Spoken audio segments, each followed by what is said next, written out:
सत श्री अकाल, तुसीं देख रहे हो वर्ल्ड न्यूज़। मैं तुहाडे नाल रमन बाजवा। खबरां दा विस्तार करांगे, पर सब तो पहले एक नज़र हुण तक दीआं हेडलाइनस ते। ਵੱਖ-ਵੱਖ ਦੇਸ਼ਾਂ ਵਿੱਚ ਕੋਵਿਡ ਮਹਾਮਾਰੀ ਦੇ ਨਵੇਂ ਵੇਰੀਐਂਟ ਨੇ ਢਾਇਆ ਕਹਿਰ। ਬ੍ਰਾਜ਼ੀਲ ਵਿੱਚ ਕਰੋਨਾ ਵਿਸਫੋਟ, ਇੱਕ ਦਿਨ ਵਿੱਚ 4195 ਲੋਕਾਂ ਦੀ ਮੌਤ। ਭਾਰਤ ਅਤੇ ਰੂਸ ਦਰਮਿਆਨ ਹੋਈ ਉੱਚ ਪੱਧਰੀ ਬੈਠਕ। ਪਰਮਾਣੂ, ਪੁਲਾੜ ਅਤੇ ਰੱਖਿਆ ਖੇਤਰਾਂ ਵਿੱਚ ਭਾਈਵਾਲੀ ਬਾਰੇ ਹੋਈ ਅਹਿਮ ਬੈਠਕ। ਅਮਰੀਕੀ ਅਦਾਲਤ ਵਿੱਚ ਤੌਬਰ ਰਾਣਾ ਕੇਸ ਦੀ ਟੈਲੀ ਸੁਣਵਾਈ। ਅਮਰੀਕੀ ਅਦਾਲਤ ਨੇ ਸੁਣਵਾਈ 24 ਜੂਨ ਤੱਕ ਕੀਤੀ ਮੁਲਤਵੀ। ਜਾਰਜ ਫਲਾਇਡ ਹੱਤਿਆ ਮਾਮਲੇ ਵਿੱਚ ਮਿਨੀਐਪੋਲਿਸ ਸਵਾਲਾਂ ਦੇ ਘੇਰੇ ਵਿੱਚ।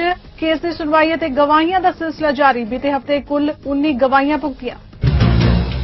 ਓਨਟਾਰੀਓ ਵਿੱਚ 322ਵੇਂ ਸਾਲਾਨਾ ਖਾਲਸਾ ਡੇ ਦੇ ਜਸ਼ਨਾਂ ਦੀ ਹੋਈ ਸ਼ੁਰੂਆਤ। ਸਿੱਖ ਹੈਰੀਟੇਜ ਮੰਥ ਮਨਾਉਣ ਲਈ ਵੱਖ-ਵੱਖ ਫੂਡ ਬੈਂਕਸ ਦਾ ਕੀਤਾ ਜਾਏਗਾ ਆਯੋਜਨ।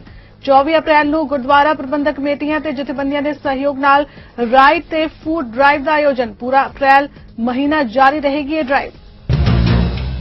ਤੇ ਬੁਲਟਨ ਦੀ ਸ਼ੁਰੂਆਤ ਵਿੱਚ ਸਭ ਤੋਂ ਪਹਿਲਾਂ ਗੱਲ ਕਰਦੇ ਹਾਂ ਕਰੋਨਾ ਵਿਸਫੋਟ ਦੀ। ਤਾਂ ਬ੍ਰਾਜ਼ੀਲ ਵਿੱਚ ਪਿਛਲੇ 24 ਘੰਟਿਆਂ ਵਿੱਚ ਕੋਵਿਡ-19 ਨਾਲ ਸਭ ਤੋਂ ਵੱਧ 4195 ਲੋਕਾਂ ਦੀ ਮੌਤ ਹੋਈ ਹੈ। ਇਸ ਤੋਂ ਪਹਿਲਾਂ ਸਿਰਫ 2 ਦੇਸ਼ਾਂ ਵਿੱਚ ਇੱਕ ਦਿਨ ਵਿੱਚ ਵਾਇਰਸ ਨਾਲ ਮੌਤ ਦੇ 4000 ਤੋਂ ਵੱਧ ਮਾਮਲੇ ਸਾਹਮਣੇ ਆਏ ਸਨ। ਬ੍ਰਾਜ਼ੀਲ ਦੇ ਸਿਹਤ ਮੰਤਰਾਲੇ ਨੇ ਦੱਸਿਆ ਕਿ ਦੇਸ਼ ਵਿੱਚ ਪਿਛਲੇ 24 ਘੰਟਿਆਂ ਵਿੱਚ 4195 ਲੋਕਾਂ ਦੀ ਕੋਰੋਨਾ ਵਾਇਰਸ ਨਾਲ ਮੌਤ ਹੋ ਗਈ ਹੈ। ਦੇਸ਼ ਵਿੱਚ ਮ੍ਰਿਤਕਾਂ ਦੀ ਗਿਣਤੀ 3,40,000 ਦੇ ਕਰੀਬ ਪਹੁੰਚ ਗਈ ਹੈ, ਜੋ ਅਮਰੀਕਾ ਦੇ ਬਾਅਦ ਸਭ ਤੋਂ ਵੱਧ ਹੈ। ਅੰਕੜੇ ਮੁਤਾਬਿਕ ਬ੍ਰਾਜ਼ੀਲ ਦੇ ਸਭ ਤੋਂ ਵੱਧ ਆਬਾਦੀ ਵਾਲੇ ਰਾਜ ਸਾਓ ਪਾਓਲ ਵਿੱਚ ਪਿਛਲੇ 24 ਘੰਟਿਆਂ ਵਿੱਚ ਵਾਇਰਸ ਨਾਲ ਕਰੀਬ 1400 ਲੋਕਾਂ ਦੀ ਮੌਤ ਹੋਈ ਹੈ। ਉਧਰ ਅਮਰੀਕਾ ਵਿੱਚ ਕੋਰੋਨਾ ਵਾਇਰਸ ਤੇ ਕਾਬੂ ਪਾਉਣ ਲਈ ਜਦੋਜਹਿਦ ਜਾਰੀ ਹੈ ਤੇ ਕੋਰੋਨਾ ਟੀਕਾਕਰਨ ਮੁਹਿੰਮ ਵੀ ਜਾਰੀ ਹੈ। ਸਰਕਾਰ ਵੱਲੋਂ ਜ਼ਿਆਦਾਤਰ ਲੋਕਾਂ ਨੂੰ ਕੋਰੋਨਾ ਵੈਕਸੀਨ ਲਗਵਾਉਣ ਲਈ ਲਗਾਤਾਰ ਯਤਨ ਕੀਤੇ ਜਾ ਰਹੇ ਨੇ। ਇਸ ਕਰਕੇ ਸੂਬਾ ਸਰਕਾਰਾਂ ਵੱਲੋਂ ਟੀਕਾ ਲਗਵਾਉਣ ਲਈ ਉਮਰ ਦੀ ਸੀਮਾ ਵਿੱਚ ਛੋਟ ਦਿੱਤੀ ਜਾ ਰਹੀ ਹੈ। ਇਸ ਦੇ ਤਹਿਤ ਹੁਣ ਨਿਊਯਾਰਕ ਅਤੇ ਮੈਰੀਲੈਂਡ ਉਹਨਾਂ ਲੋਕਾਂ ਲਈ ਟੀਕੇ ਦੀ ਉਪਲਬਧੀ ਕਰਾਉਣਗੇ ਜੋ 16 ਸਾਲ ਜਾਂ ਇਸ ਤੋਂ ਵੱਧ ਉਮਰ ਦੇ ਨੇ। ਇਹ ਫੈਸਲਾ ਕਈ ਹੋਰ ਰਾਜਾਂ ਵੱਲੋਂ ਅਜਿਹਾ ਕਰਨ ਦੇ ਬਾਅਦ ਕੀਤਾ ਗਿਆ ਹੈ। ਇਸ ਸਮੇਂ ਦੇਸ਼ ਵਿੱਚ ਕੋਰੋਨਾ ਵਾਇਰਸ ਦੇ ਹੋਰ ਰੂਪਾਂ ਦੇ ਫੈਲਣ ਦਾ ਖਤਰਾ ਵੱਧ ਰਿਹਾ ਹੈ। ਇਸ ਲਈ ਜ਼ਿਆਦਾ ਲੋਕਾਂ ਨੂੰ ਸੁਰੱਖਿਅਤ ਕਰਨ ਲਈ ਟੀਕਾਕਰਨ ਦੀ ਇਹ ਦੌੜ ਜਾਰੀ ਹੈ। ਇਹ ਦੋਵੇਂ ਰਾਜ ਤਕਰੀਬਨ 1 ਦਰਜਨ ਹੋਰਨਾਂ ਰਾਜਾਂ ਨਾਲ ਸ਼ਾਮਿਲ ਹੋਣਗੇ ਜਿਨ੍ਹਾਂ ਨੇ 16 ਸਾਲਾਂ ਦੇ ਲੋਕਾਂ ਲਈ ਟੀਕਾਕਰਨ ਖੋਲ੍ਹਿਆ ਹੈ। ਇਹਨਾਂ ਰਾਜਾਂ ਵਿੱਚ Alabama, Florida, Idaho, Iowa, Kentucky, Nebraska, Nevada, New Mexico, Michigan, South Dakota, Tennessee ਅਤੇ ਵਿਸਕਾਂਸਿਨ ਆਦਿ ਸੂਬੇ ਸ਼ਾਮਿਲ ਨੇ। ਪਿਛਲੇ ਮਹੀਨੇ ਅਮਰੀਕਾ ਤੋਂ ਲਾਂਚ ਕੀਤਾ ਗਿਆ SpaceX ਰਾਕੇਟ ਹਾਦਸੇ ਦਾ ਸ਼ਿਕਾਰ ਹੋ ਗਿਆ ਹੈ। ਰਾਕੇਟ ਦਾ ਵੱਡਾ ਹਿੱਸਾ ਵਾਸ਼ਿੰਗਟਨ ਦੇ ਖੇਤਾਂ ਵਿੱਚ ਮਿਲਿਆ। ਹਾਲਾਂਕਿ ਇਸ ਦੌਰਾਨ ਕੋਈ ਵੀ ਜਾਨੀ ਨੁਕਸਾਨ ਹੋਣ ਤੋਂ ਬਚਾ ਹੋ ਗਿਆ। ਪੁਲਿਸ ਦੀ ਸੂਚਨਾ ਤੇ ਪਹੁੰਚੀ ਵਿਗਿਆਨੀ ਦੀ ਟੀਮ ਨੇ ਖੇਤਾਂ 'ਚੋਂ ਰਾਕੇਟ ਦਾ ਵੱਡਾ ਹਿੱਸਾ ਬਰਾਮਦ ਕੀਤਾ ਹੈ। ਇਹ ਹਾਦਸਾ ਤਕਨੀਕੀ ਗੜਬੜੀ ਕਾਰਨ ਦੱਸਿਆ ਜਾ ਰਿਹਾ ਹੈ। ਵਾਸ਼ਿੰਗਟਨ ਦੇ ਗ੍ਰਾਂਟ ਕਾਉਂਟੀ ਵਿੱਚ 2 ਅਪ੍ਰੈਲ ਨੂੰ SpaceX ਦੇ ਫਾਲਕਨ 9 ਰਾਕੇਟ ਦਾ ਜਿਹੜਾ ਟੁਕੜਾ ਡਿੱਗਿਆ ਹੈ ਉਸ ਨੂੰ composite over rapid pressure vessel ਦੇ ਨਾਮ ਤੋਂ ਜਾਣਿਆ ਜਾਂਦਾ ਹੈ। ਫਾਲਕਨ 9 ਰਾਕੇਟ ਦੀ ਸੈਕੰਡ ਸਟੇਜ ਦਾ ਅਗਲਾ ਹਿੱਸਾ ਹੁੰਦਾ ਹੈ। ਰਾਕੇਟ ਨੂੰ 4 ਮਾਰਚ ਨੂੰ ਅਮਰੀਕਾ ਦੇ ਫਲੋਰੀਡਾ ਸਟੇਟ ਨਾਸਾ ਦੇ ਕੈਨੇਡੀ ਪੁਲਾੜ ਕੇਂਦਰ ਤੋਂ ਲਾਂਚ ਕੀਤਾ ਗਿਆ ਸੀ। ਅਮਰੀਕਾ ਦੇ ਬਹੁਚਰਚਿਤ ਜਾਰਜ ਫਲਾਇਡ ਹੱਤਿਆ ਕੇਸ ਵਿੱਚ ਗਵਾਹੀਆਂ ਤੇ ਸੁਣਵਾਈ ਦਾ ਸਿਲਸਿਲਾ ਜਾਰੀ ਹੈ। ਮਿਨੀਐਪੋਲਿਸ ਦੇ ਵਿੱਚ ਪੁਲਿਸ ਅਧਿਕਾਰੀ ਡੈਕ ਚੌਵਿਨ ਵੱਲੋਂ ਜਾਰਜ ਫਲਾਇਡ ਦੀ ਹੱਤਿਆ ਤੋਂ ਬਾਅਦ ਮਾਮਲਾ ਪੱਕ ਗਿਆ ਤੇ ਲਗਾਤਾਰ ਇਸ ਮਾਮਲੇ ਦੀ ਜਾਂਚ ਕੀਤੀ ਜਾ ਰਹੀ ਹੈ। ਜਾਂਚ ਵਿੱਚ ਇਹ ਪਾਇਆ ਗਿਆ ਹੈ ਕਿ ਮਿਨੀਐਪੋਲਿਸ ਪੁਲਿਸ ਨੇ ਪੁਲਿਸ ਵਿਭਾਗ ਦੇ ਨਿਯਮਾਂ ਇਸ ਦੀ ਨੈਤਿਕਤਾ ਦੀ ਉਲੰਘਣਾ ਕੀਤੀ ਹੈ। ਇਸ ਕੇਸ ਦੌਰਾਨ ਸੁਣਵਾਈ ਅਤੇ ਗਵਾਹੀਆਂ ਦਾ ਸਿਲਸਿਲਾ ਜਾਰੀ ਹੈ। Information was that it was a 30-year-old unidentified male who was in cardiac arrest, and that's as much as I can recall at this time, yeah. Do you recall whether any information was given to you as to what may have happened to him ahead of time, before he got there, to explain the cardiac arrest? Not at the time, not before he got there. Did you know at the time he arrived that the patient was in fact George Floyd? I did not. So you learned that at some point later, that it was George Floyd? Yes. Did you also know at the time that there was a video or any videos that depicted what had happened to Mr. Floyd before he was transported to the Hennepin County Medical Center on May 25th? No. America ਦੇ ਰਾਸ਼ਟਰਪਤੀ ਜੋ Biden ਨੇ first lady ਜਿਲ ਦੇ ਨਾਲ America ਵਾਸੀਆਂ ਨੂੰ Easter ਦੀ ਵਧਾਈ ਦਿੱਤੀ ਹੈ। ਵਾਈਟ ਹਾਊਸ ਦੀ ਬਾਲਕਨੀ ਵਿੱਚ ਆ ਕੇ ਉਹਨਾਂ ਨੇ ਈਸਟਰ ਮੌਕੇ ਵਿਸ਼ੇਸ਼ ਹਦਾਇਤਾਂ ਵੀ ਜਾਰੀ ਕੀਤੀਆਂ। ਇਸ ਦੌਰਾਨ ਉਹਨਾਂ ਕਿਹਾ ਕਿ ਕੋਵਿਡ-19 ਕਾਰਨ ਇਸ ਸਾਲ ਸਾਰੇ ਤਿਉਹਾਰਾਂ ਦੇ ਅਰਥ ਬਦਲ ਚੁੱਕੇ ਨੇ। ਰਾਸ਼ਟਰਪਤੀ ਨੇ ਕਿਹਾ ਕਿ ਵੱਖ-ਵੱਖ ਕਮਿਊਨਿਟੀਜ਼ ਅਤੇ ਪਬਲਿਕ ਪਲੇਸਿਸ ਲਈ ਵੈਕਸੀਨੇਸ਼ਨ ਭੇਜੀਆਂ ਗਈਆਂ ਨੇ। Jill and I thank you for joining us today, and we have a special guest, as you can see to my left here. I'm thankful to our friends of the White House Historical Association and the National Park Service for helping us deliver thousands of commemorative eggs to vaccination sites and communities and health care centers all across America. Easter is a day of joy when we celebrate resurrection and renewal. But this year, we know many are still going without the familiar comforts of the season. The virus is not gone, and the second year in a row, most will be apart from their families, their friends, and the full congregation that fill us with so much joy. But the Scripture tells us, joy cometh in the morning. As we celebrate the renewal of this season, we know that longed-for dawn is almost here. We will rebuild our nation. We will re-engage and reimagine what we can be. We'll remember that with faith, hope, and love, anything is possible. And we look forward to next year when the White House will ring with joy of the season once again, and there'll be an Easter egg roll, God willing. May God bless you all. May God protect our troops and take care of the Easter Bunny. Thank you all very, very much. Bharat ਅਤੇ ਰੂਸ ਦੇ ਸਾਲਾਨਾ ਸਿਖਰ ਸੰਮੇਲਨ ਦੀਆਂ ਤਿਆਰੀਆਂ ਦੇ ਨਾਲ ਹੀ ਵਿਦੇਸ਼ ਮੰਤਰੀ ਐਸ ਜੈ ਸ਼ੰਕਰ ਤੇ ਉਹਨਾਂ ਦੇ ਰੂਸੀ ਹਮਰੁਤਬਾ ਸਰਗੇਈ ਲਵਰੋਵ ਨੇ ਵੱਖ-ਵੱਖ ਵਿਸ਼ਿਆਂ ਤੇ ਗੱਲਬਾਤ ਕੀਤੀ। ਇਸ ਦੌਰਾਨ ਭਾਰਤ ਨੇ ਹਿੰਦ ਪ੍ਰਸ਼ਾਂਤ ਖਿੱਤੇ ਬਾਰੇ ਮੁਲਕ ਦਾ ਨਜ਼ਰੀਆ ਵੀ ਸਾਂਝਾ ਕੀਤਾ। ਜੈ ਸ਼ੰਕਰ ਨਾਲ ਵਾਰਤਾ ਤੋਂ ਬਾਅਦ ਸਾਂਝੀ ਪ੍ਰੈਸ ਕਾਨਫਰੰਸ ਨੂੰ ਸੰਬੋਧਨ ਕਰਦਿਆਂ ਲਵਰੋਵ ਨੇ ਰੂਸ ਅਤੇ ਚੀਨ ਵਿਚਕਾਰ ਭਵਿੱਖ ਵਿੱਚ ਕਿਸੇ ਵੀ ਫੌਜੀ ਗੱਠਜੋੜ ਦੇ ਸੁਝਾਅ ਤੋਂ ਇਨਕਾਰ ਕੀਤਾ। ਉਹਨਾਂ ਕਿਹਾ ਕਿ ਭਾਰਤ ਵੀ ਅਜਿਹੇ ਹੀ ਵਿਚਾਰ ਰੱਖਦਾ ਹੈ। ਵਾਰਤਾ ਦੌਰਾਨ ਰੱਖਿਆ ਸਹਿਯੋਗ ਅਤੇ ਹਥਿਆਰ ਬਣਾਉਣ ਬਾਰੇ ਵੀ ਵਿਚਾਰ ਵਟਾਂਦਰਾ ਕੀਤਾ ਗਿਆ। ਭਾਰਤ ਦੇ ਰੱਖਿਆ ਮੰਤਰੀ ਐਸ ਜੈ ਸ਼ੰਕਰ ਪ੍ਰਸਾਦ ਨੇ ਕਿਹਾ ਕਿ ਇਹ ਵਾਰਤਾ ਨਿੱਘੀ, ਵਿਆਪਕ ਅਤੇ ਉਸਾਰੂ ਰਹੀ ਹੈ। ਬੈਠਕ ਵਿੱਚ ਊਰਜਾ, ਸਹਿਯੋਗ, ਖੇਤਰੀ ਅਤੇ ਆਲਮੀ ਮਾਮਲੇ ਬਾਰੇ ਵੀ ਵਿਚਾਰਾਂ ਦਾ ਆਦਾਨ ਪ੍ਰਦਾਨ ਹੋਇਆ। ਉਹਨਾਂ ਕਿਹਾ ਕਿ ਅਫਗਾਨਿਸਤਾਨ ਵਿੱਚ ਜੋ ਕੁਝ ਵੀ ਵਾਪਰਦਾ ਹੈ ਉਸ ਦਾ ਭਾਰਤ ਦੀ ਸੁਰੱਖਿਆ ਤੇ ਸਿੱਧਾ ਅਸਰ ਪੈਂਦਾ ਹੈ। ਉਹਨਾਂ ਕਿਹਾ ਕਿ ਅਫਗਾਨਿਸਤਾਨ ਵਿੱਚ ਸਥਾਈ ਸ਼ਾਂਤੀ ਦੋਨਾਂ ਮੁਲਕਾਂ ਦੇ ਹਿੱਤ ਵਿੱਚ ਹੈ। ਸੰਨ 2008 ਵਿੱਚ ਮੁੰਬਈ ਵਿੱਚ ਹਮਲੇ ਕਰਾਉਣ ਵਾਲਿਆਂ ਵਿੱਚ ਕਥਿਤ ਤੌਰ ਤੇ ਸ਼ਾਮਲ ਪਾਕਿਸਤਾਨੀ ਮੂਲ ਦੇ ਕੈਨੇਡੀਅਨ ਕਾਰੋਬਾਰੀ ਤਨਵਰ ਰਾਣਾ ਦੀ ਹਵਾਲਗੀ ਤੇ ਸੁਣਵਾਈ ਅਮਰੀਕੀ ਅਦਾਲਤ ਨੇ 24 ਜੂਨ ਤੱਕ ਮੁਲਤਵੀ ਕਰ ਦਿੱਤੀ ਹੈ। ਪਹਿਲਾਂ ਇਸ ਕੇਸ ਬਾਰੇ ਸੁਣਵਾਈ 22 ਅਪ੍ਰੈਲ ਨੂੰ ਕੀਤੀ ਜਾਣੀ ਸੀ। ਲਾਸ ਐਂਜਲਸ ਵਿੱਚ ਅਮਰੀਕੀ ਜੱਜ ਨੇ 59 ਸਾਲਾ ਰਾਣਾ ਦੀ ਨਿੱਜੀ ਤੌਰ ਤੇ ਪੇਸ਼ੀ ਤੇ ਸੁਣਵਾਈ ਨੂੰ ਅੱਗੇ ਪਾ ਦਿੱਤਾ ਹੈ। ਜ਼ਿਕਰ ਖਾਸ ਹੈ ਕਿ ਭਾਰਤ ਨੇ ਰਾਣਾ ਦੀ ਅਮਰੀਕਾ ਤੋਂ ਹਵਾਲਗੀ ਮੰਗੀ ਹੋਈ ਹੈ। ਇਸ ਦੌਰਾਨ ਰਾਣਾ ਦੇ ਵਕੀਲਾਂ ਨੇ ਹਵਾਲਗੀ ਦਾ ਵਿਰੋਧ ਕੀਤਾ। ਕੈਨੇਡਾ ਦੇ ਸ਼ਹਿਰ ਬਰੈਂਪਟਨ ਵਿੱਚ ਇੱਕ ਨਿੱਜੀ ਕਾਰੋਬਾਰੀ ਯਾਰਡ ਵਿੱਚ ਬੀਤੇ ਕੱਲ੍ਹ ਬਾਅਦ ਦੁਪਹਿਰ 2 ਟਰੱਕਾਂ ਦੀ ਟੱਕਰ ਹੋ ਗਈ, ਜਿਸ ਵਿੱਚ ਇੱਕ ਟਰੱਕ ਡਰਾਈਵਰ ਅਮਰਪ੍ਰੀਤ ਸਿੰਘ ਸੰਧੂ ਦੀ ਦੁਖਦਾਈ ਮੌਤ ਹੋਣ ਦੀ ਖਬਰ ਹੈ। ਮਿਲੀ ਜਾਣਕਾਰੀ ਮੁਤਾਬਿਕ ਮ੍ਰਿਤਕ ਦੇ ਟਰੱਕ ਉੱਪਰ ਦੂਸਰੇ ਟਰੱਕ ਦੇ ਭਾਰ ਦਾ ਦਬਾਅ ਪੈ ਗਿਆ ਤੇ ਨੌਜਵਾਨ ਅਮਰਪ੍ਰੀਤ ਸੰਧੂ ਦੀ ਮੌਕੇ ਤੇ ਹੀ ਮੌਤ ਹੋ ਗਈ। ਉਹ 3 ਬੇਟੀਆਂ ਦਾ ਪਿਤਾ ਸੀ ਅਤੇ ਬਰੈਂਪਟਨ ਦਾ ਵਾਸੀ ਸੀ। ਇਸ ਦੁਰਘਟਨਾ ਤੋਂ ਬਾਅਦ ਭਾਈਚਾਰੇ ਵਿੱਚ ਸੋਗ ਦੀ ਲਹਿਰ ਹੈ। ਮਿਸੀਸਾਗਾ ਦੇ ਮੇਅਰ ਬੌਨੀ ਕ੍ਰੋਂਬੀ ਵੱਲੋਂ ਇੱਕ ਵਾਰ ਮੁੜ ਵੈਕਸੀਨੇਸ਼ਨ ਰੋਲ ਆਊਟ ਤੇ ਸਵਾਲ ਖੜੇ ਕੀਤੇ ਗਏ ਨੇ। ਉਹਨਾਂ ਕਿਹਾ ਕਿ ਪੀਲ ਗ੍ਰੀਜ਼ ਇੰਡਸਟਰੀ ਦਾ ਹੱਬ ਹੈ, ਇਸ ਲਈ ਵਰਕਰਾਂ ਨੂੰ ਪਹਿਲ ਦੇ ਆਧਾਰ ਤੇ ਵੈਕਸੀਨ ਲੱਗਣੀ ਚਾਹੀਦੀ ਹੈ। ਮੇਅਰ ਨੇ ਆਖਿਆ ਕਿ ਤਾਜ਼ਾ ਫਰੇਮਵਰਕ ਅਨੁਸਾਰ ਅਧਿਆਪਕਾਂ ਨੂੰ ਵੈਕਸੀਨ ਜੂਨ ਤੱਕ ਲੱਗੇਗੀ, ਜੋ ਕਿ ਕਿਸੇ ਵੀ ਤਰੀਕੇ ਸਹੀ ਨਹੀਂ ਹੈ। ਉਹਨਾਂ ਪੀਲ ਨੂੰ ਵੈਕਸੀਨ ਰੋਲ ਆਊਟ ਸਮੇਂ ਵੱਖਰੇ ਨਜ਼ਰੀਏ ਨਾਲ ਦੇਖਣ ਦੀ ਮੰਗ ਕੀਤੀ ਹੈ। The reality is I have 15 schools in outbreak in Mississauga. In Brampton, there are another 8. In addition to congregate settings, it's 24 active outbreaks in the region of Peel. So the medical officer of health did what he thought was necessary to pull the brake and let's take a pause. And notwithstanding not only schools, he is looking at other measures, which he's written to Dr. Williams about, looking at the list of essential businesses. For my part, I've asked him to let's get those vaccinations going to those people who most need it, who are our vulnerable workers working in our factories, our transit drivers, all those essential workers.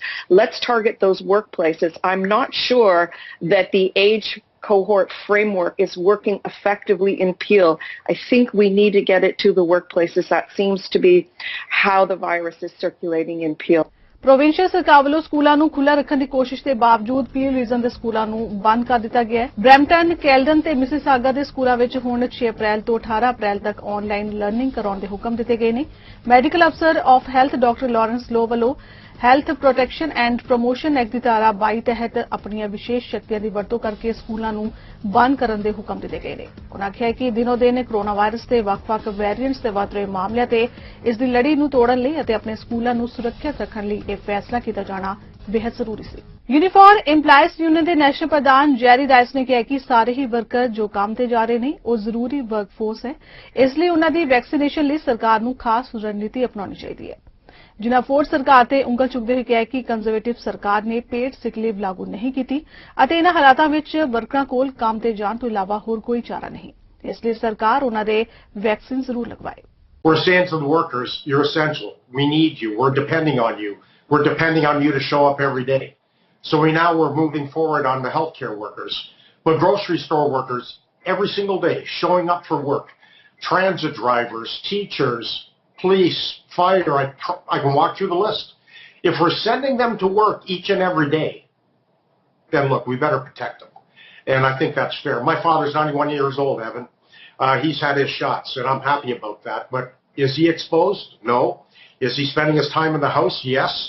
So look, we need to control this. We need to find a way to get our hands around this. And the only way we're going to do it is we're going to have to go to the people who are the most vulnerable and the most vulnerable at spreading. That's why I think we need to take it a step farther. I think we need to go to the workplaces. I think we need to go to the workplaces and start to vaccine workers that are in close contact with each other each and every day. We have to be more aggressive than we are. And frankly, I think governments are failing dramatically in this regard. 322वें सालाना Khalsa day के जश्नां ते Sikh heritage month के जश्न मनाउण लई Ontario Sikh and Gurdwara council ਅਤੇ Sikh motorcycle club of Ontario ਵੱਲੋਂ GTA ਵਿੱਚ ਵੱਖ-ਵੱਖ ਫੂਡ ਬੈਂਕਸ ਦੀ ਮਦਦ ਲਈ ਰਾਈਡ ਅਤੇ ਫੂਡ ਡਰਾਈਵ ਆਯੋਜਿਤ ਕੀਤੀ ਗਈ ਹੈ।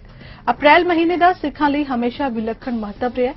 ਫਿਰ ਭਾਵੇਂ ਵਾਢੀ ਦਾ ਸਮਾਂ ਹੋਵੇ ਜਾਂ ਖਾਲਸਾ ਪੰਥ ਦੀ ਨੀਂਹ ਰੱਖੀ ਗਈ ਹੋਵੇ, ਸਭ ਇਸ ਮਹੀਨੇ ਨਾਲ ਹੀ ਜੁੜਿਆ ਹੈ।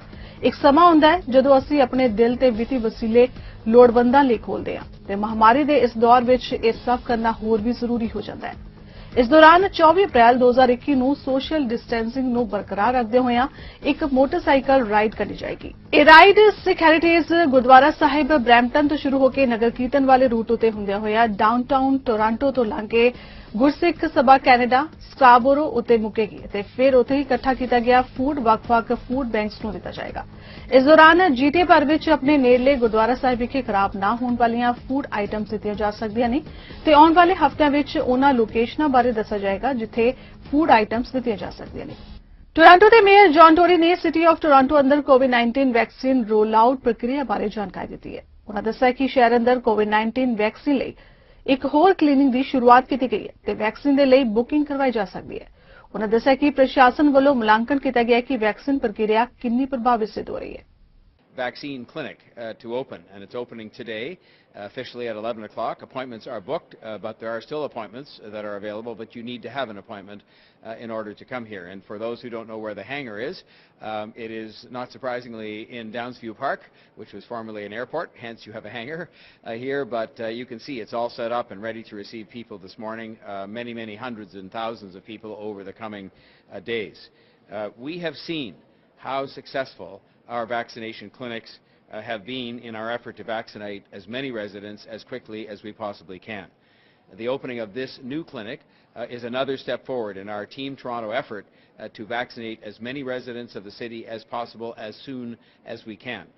The numbers are climbing, slowly but surely, and we're trying to speed that up by having more clinics and getting more people to book appointments. So far, and that's not including the very latest numbers, but right up to date, pretty much we have administered 595,204 doses in Toronto. And that's between our city clinics and between the hospital clinics and between the pharmacists and different healthcare partners who are doing many things in the community. Toronto the medical ਅਧਿਕਾਰੀ doctor Allen ਡਬੇਲਾ ਨੇ paid sick leave ਬਾਰੇ ਵਿਚਾਰ ਚਰਚਾ ਕੀਤੀ ਹੈ। ਉਹਨਾਂ ਦੱਸਿਆ ਕਿ ਕੋਰੋਨਾ ਮਹਾਮਾਰੀ ਦੌਰਾਨ ਪੇਡ ਸਿਕ ਲੀਵ ਜ਼ਿੰਦਗੀ ਦਾ ਅਹਿਮ ਪਹਿਲੂ ਬਣ ਗਿਆ ਹੈ। ਉਹਨਾਂ ਕਿਹਾ ਕਿ ਜਦੋਂ ਕੋਈ ਵਿਅਕਤੀ ਬਿਮਾਰ ਮਹਿਸੂਸ ਕਰੇ ਜਾਂ ਕੋਵਿਡ-19 ਦੇ ਇਨਫੈਕਸ਼ਨ ਦੇ ਫੈਲਾਅ ਦਾ ਖਤਰਾ ਹੋਏ ਤਾਂ ਪੇਡ ਸਿਕ ਲੀਵ ਜ਼ਰੂਰੀ ਹੋ ਜਾਂਦੀ ਹੈ। I think the Mayor has already spoken quite well on the subject of paid sick leave and why it's such an important component of the pandemic response. We certainly want people to have the ability to be able to stay home when they're feeling unwell or when they think they might be sick, so as to prevent the spread of infection, but to do so in a way that they're no longer afraid of losing important income or having to sacrifice the welfare of their family in order to do the right action in terms of protecting people from COVID-19. The question also asked about vaccine as well. And as I see it, this is not an either-or thing. It's actually a both-and. We need both the protections for workers for paid sick leave so that they can take the right action when they feel unwell without having to worry for their family's welfare. And, of course, we need vaccine. I think the important part about vaccine that we all need to understand is that it is an absolutely important strategy, but it is one that has its greatest effects. It has its fulsome benefit weeks down the road. So the ability to stay home from work when you're sick is a today strategy. Vaccine is a strategy that protects better for tomorrow and will prevent future waves of infection and therefore protect not only the person who receives the vaccine but all those around them and the whole community as a result. Government chef Darryl ਨਿਆਮਟੂ ਨੇ Ontario ਦੇ Niagara ਖੇਤਰ ਵਿੱਚ essential ਵਰਕਰਾਂ ਲਈ ਖਾਸ ਉਪਾਅ ਦਿੱਤਾ ਹੈ। ਕੋਵਿਡ-19 ਮਹਾਮਾਰੀ ਦੌਰਾਨ ਅਸੈਂਸ਼ੀਅਲ ਵਰਕਰਾਂ ਨੇ ਸਭ ਤੋਂ ਜ਼ਿਆਦਾ ਚੁਣੌਤੀ ਭਰਪੂਰ ਸਮਾਂ ਵੇਖਿਆ ਹੈ, ਜਿਨ੍ਹਾਂ ਦੀ ਕਦਰਸਾਨੀ ਅਤੇ ਕੋਵਿਡ-19 ਦੌਰਾਨ ਉਨ੍ਹਾਂ ਦੇ ਯੋਗਦਾਨ ਲਈ ਸ਼ੈਫ ਵੱਲੋਂ ਉਨ੍ਹਾਂ ਨੂੰ ਮੁਫਤ ਭੋਜਨ ਮੁਹੱਈਆ ਕਰਾਇਆ ਗਿਆ ਹੈ। ਜਿਸ ਤਰ੍ਹਾਂ ਉਨ੍ਹਾਂ ਵੱਲੋਂ ਤਰ੍ਹਾਂ-ਤਰ੍ਹਾਂ ਦੇ ਪਕਵਾਨ ਬਣਾਏ ਗਏ, ਇਸ ਦਾ ਵਰਕਰਾਂ ਵੱਲੋਂ ਭਰਪੂਰ ਲੁਤਫ ਉਠਾਇਆ ਗਿਆ।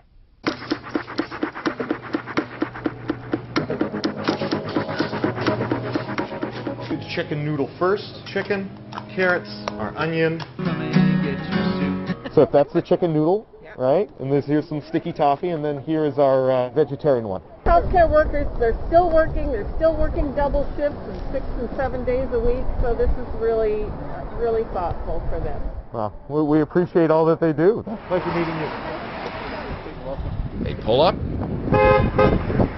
Could you take some back to the guys at the shop? What? So the rest of us are tired. You must be exhausted. I am exhausted, but, it's still the fight, and I just think that, I'm part of something that I could look back and said I was part of this pandemic, I was part of this fight against COVID, and I made it through and helped our community out. You must be collecting some stories along the way. A fair amount. Thank you. A fair amount of folks of what they do, right? It's a wide breadth of... But it's rewarding. But it's very rewarding, yeah. Our residents have been grateful, and they've been so thankful. So all this is just that, a simple, yet deeply meaningful thanks. What we're trying to do here is say truly thank you to the people that are out there risking their lives every day, and we want to give back, and super comforting. Surrey city council ਦੇ community safety section ਵੱਲੋਂ ਬੱਚਿਆਂ ਅਤੇ ਨੌਜਵਾਨਾਂ ਨੂੰ gang ਸੰਬੰਧੀ ਗਤੀਵਿਧੀਆਂ ਤੋਂ ਦੂਰ ਰੱਖਣ ਲਈ ਇੱਕ ਨਵੀਂ ਵੈਬਸਾਈਟ ਲਾਂਚ ਕੀਤੀ ਗਈ ਹੈ। ਇਸ ਵੈਬਸਾਈਟ ਨੂੰ ਐਮਪਾਇਰ ਸਰੀ ਦਾ ਨਾਮ ਦਿੱਤਾ ਗਿਆ ਹੈ। ਦੱਸਿਆ ਗਿਆ ਹੈ ਕਿ ਇਸ ਵੈਬਸਾਈਟ ਦੀ ਮਦਦ ਨਾਲ ਮਾਪਿਆਂ ਅਤੇ ਬੱਚਿਆਂ ਦੀ ਸੰਭਾਲ ਕਰਨ ਵਾਲਿਆਂ ਨੂੰ ਮਦਦ ਪ੍ਰਦਾਨ ਕੀਤੀ ਜਾਏਗੀ ਤੇ ਸਰੀ ਦੇ ਬੱਚਿਆਂ ਅਤੇ ਨੌਜਵਾਨਾਂ ਨੂੰ ਗੈਂਗ ਸੰਬੰਧੀ ਗਤੀਵਿਧੀਆਂ ਤੋਂ ਦੂਰੀ ਬਣਾਉਣ ਅਤੇ Surrey anti gang family empowerment programme ਨੂੰ ਸਫਲ ਬਣਾਉਣ ਦੀ ਕੋਸ਼ਿਸ਼ ਕੀਤੀ ਜਾਏਗੀ।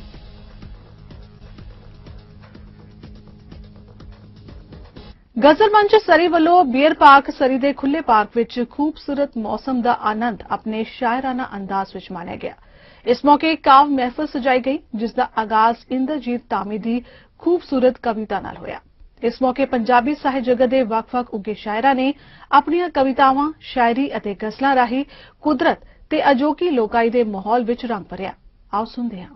ਇਹ ਚਿੱਤਰਕਾਰੀ ਕੇਸ ਦੀ ਦਿਸਦੀ ਨਹੀਂ ਵਗਦੀ ਹਵਾ, ਪਰਬਤ ਇਹ ਜੰਗਲ ਤਾਰਕਾ ਮੰਡਲ ਸਮੁੰਦਰ ਦੀ ਕਲਾ, ਇਹ ਚਿੱਤਰਕਾਰੀ ਕੇਸ ਦੀ ਦਿਸਦੀ ਨਹੀਂ ਵਗਦੀ ਹਵਾ, ਇਹ ਭੇਦ ਸਾਰੇ ਜਾਣਨੇ ਦੀ ਮਨ ਚ ਕਾਹਦੋਂ ਲਾਲਸਾ, ਰੱਖਦਾ ਮੁਸੱਬਰ ਨਾਲ ਸਾਡੇ ਕਾਇਮ ਕਿਉਂ ਨਹੀਂ ਰਾਬਤਾ, ਕੁਝ ਹੋਰ ਚਾਨਣ ਦੇ ਜ਼ਰਾ ਮੈਨੂੰ ਸੁਜਾਖਾ ਕਰ। ਦੇਖਣ ਨੂੰ ਹਰ ਪੁਸਤਕ ਸੋਹਣੀ ਲੱਗਦੀ ਹੈ, ਹਾਂ ਦੇਖਣ ਨੂੰ ਹਰ ਪੁਸਤਕ ਸੋਹਣੀ ਲੱਗਦੀ ਹੈ, ਅਸਲੀ ਗੱਲ ਤਾਂ ਸ਼ਬਦਾਂ ਵਿਚਲੀ ਅਗਦੀ ਹੈ।